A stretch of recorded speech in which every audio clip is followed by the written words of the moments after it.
Beside me, the former heavyweight champion of the world, and truly one of the all-time greats in the sports world, Joe Louis. Joe, it's real good to see you again. Well, nice to see you again. I'm saying it's a real pleasure to be back in Pro Left again. Well, as I think everyone in the sports world knows now, Joe Louis has turned professional wrestler. Now, Joe, there has been quite a bit of criticism about it in the newspapers. I know that you've read it, and I'd like to know how you feel about it. Well, I feel like anything else that's being criticized when I think I'm right. I'm trying to, no, don't everyone agree with my idea of what I've done, but I'm sure that more people do agree with me than the ones who don't. Joe, I don't think anybody would question that. You've always been a true great in the sports world, and you'll always be remembered as that. I'm quite certain of that. Joe, as a professional wrestler, training, you have to do some of it. Do you have to do as much as when you were boxing? Well, I think you probably have to do more. Because, well, at least when Freddie Rogers been training me lately, I think you have to do more. Because I would wait for 3 or 4 hours a day. When I was fighting, I only trained probably about an hour and a half a day. Now, wrestling, too, you have to work 3, 4, maybe even 5 nights a week, correct? Oh, that's true. But it's different than wrestling and boxing is that I don't have to get up at 5 o'clock in the morning to do roadway.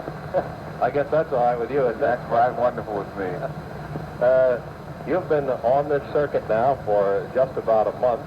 Do you intend to continue as a wrestler? Is this a period when you're trying to find out whether you really want to do it or not? Well, my condition now in wrestling would be only part-time, but I'm still connected with 4 popular venues of mine, like International Boxing Club, the Joe Louis Milk Company in Chicago, and Joe Louis Public Relations Officer with Billy Rowe in New York, and an insurance company in Detroit. But during that time, I will wrestle. You've been a champion in one sport. Would you have any idea that perhaps you would like to win the title in professional wrestling? Well, that would be an honor, but I think Lou Fair is a little too tough for me right now. Let's join Joe on the grunt and groan circuit and judge for ourselves just how tough the former heavyweight boxing champion of the world can be. That mountain of muscle and suet in the long underwear is Cowboy Rocky Sky High Lee. His name is just about as long as his waistline is round. Nonetheless, he claims to be an honorable and fearless performer. If nothing else, they dance well, but who's leading? Ooh, a booming right hand by Sky High Lee lands flush in the Brown Bombers' breadbasket. While Joe doubles up in agony, Cowboy Lee assures the referee that everything's on the up and up. Every wrestling script calls for a villain, and Sky High Lee was never known to win a popularity contest. Poor Joe, he breaks clean and almost has his ribs broken. Boxing was never like this.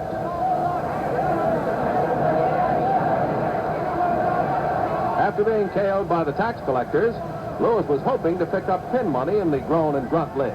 Right now, all he's picking up is a headache.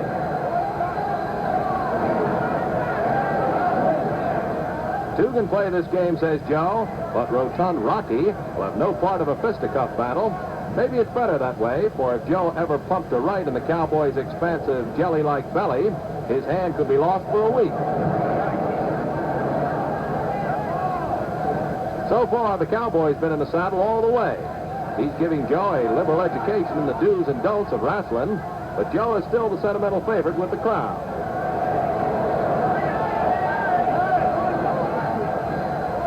The worm is turning as Louis lathers Lee with some of his famous perpetual motion punches.